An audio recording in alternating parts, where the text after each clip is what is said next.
Hey everyone, so tonight is my night to share a word, and I am in John chapter 15, starting with verse 1. I'm going to read to verse 11, and then I'm going to go back through the verses and talk a little bit about them. So, verse 1, I am the true vine, and my Father is the vine dresser. Every branch of mine that bears no fruit, he takes away. And every branch that does bear fruit, he prunes, that it may bear more fruit. You are already made clean by the word which I have spoken to you.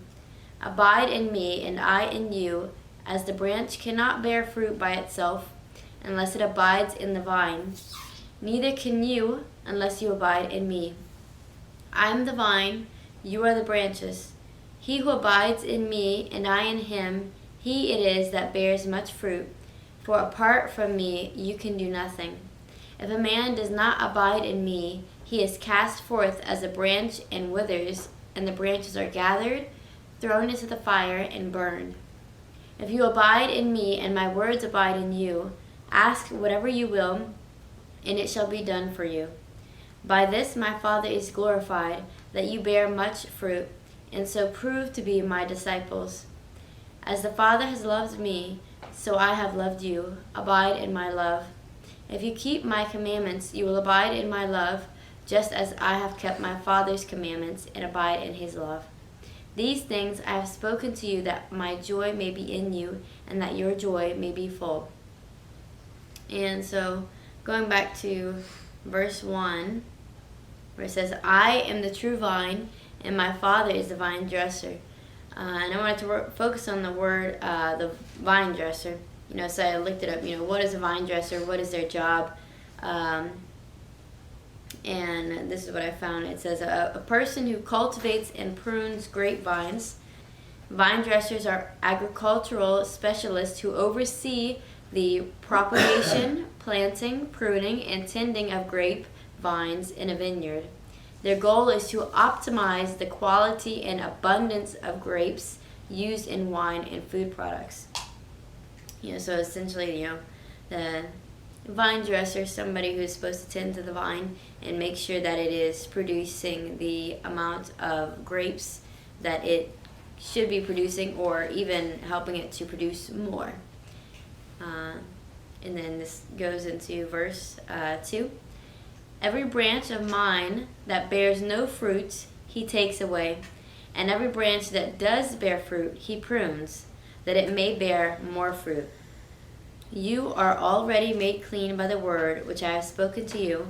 Abide in me, and I in you, as the branch cannot bear fruit by itself, unless it abides in the vine. Neither can you, unless you abide in me.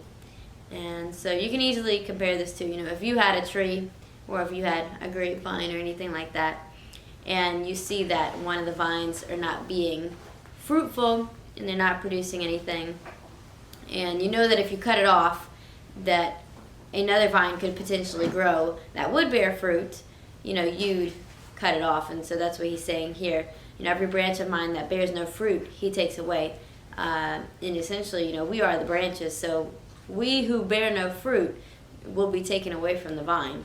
And those who are bearing fruit, he will prune so that they bear even more fruit. And that reminds me of the verse that says, those who are faithful over little will be faithful in much.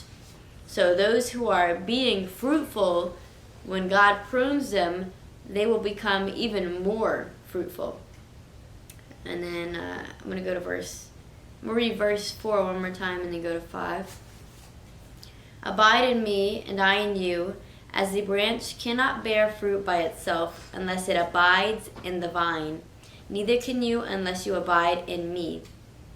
I am the vine, you are the branches. He who abides in me, and I in him, he it is that bears much fruit. For apart from me, you can do nothing. And so I looked up that word abide, and I looked it up in the Strong's Concordance. And it says, to remain, abide, in reference to place, to sojourn, tarry, not to depart, to continue, to be present, to be held, kept continually, in reference to time, to continue to be, not to perish, to last, endure. And then Merriam-Webster dictionary says, to remain stable or fixed in a state, a love that abided with him all his days. To continue in a place, sojourn, will abide in the house of the Lord, to remain or stay. So I think to remain or stay, or to be fixed in a state, kind of fits well in this sentencing. You know, that when you decide to remain in God, be stable in God, to be fixed in Him, and to not be moved, but to stay with God, then you are able to bear much fruit. Then I'm going to go to verse 6. If a man does not abide in me, he is cast forth as a branch and withers, and the branches are gathered, thrown into the fire, and burned. And so, that obviously goes back to, if you're not abiding in Him, you're not going to be producing fruit, and therefore you're going to be taken away from the vine. And as a branch does, when it's taken away from the vine, it withers, and at some point it's going to be gathered and thrown into a fire and used for firewood. Then continuing into 7. If you abide in me, and my word abides in you, ask whatever you will, and it shall be done for you.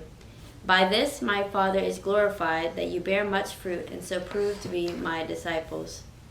Now for verse 7, I don't necessarily have a complete understanding or revelation of it.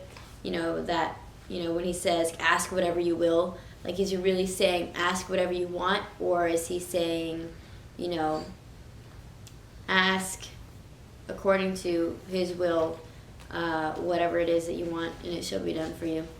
But verse 9, as the Father has loved me, so I have loved you. Abide in my love. And again, that word abide being there, what does it mean to abide in God's love? And he answers that, if you have that question, what does it mean to abide in His love? How do I abide in His love? He answers it right after saying it.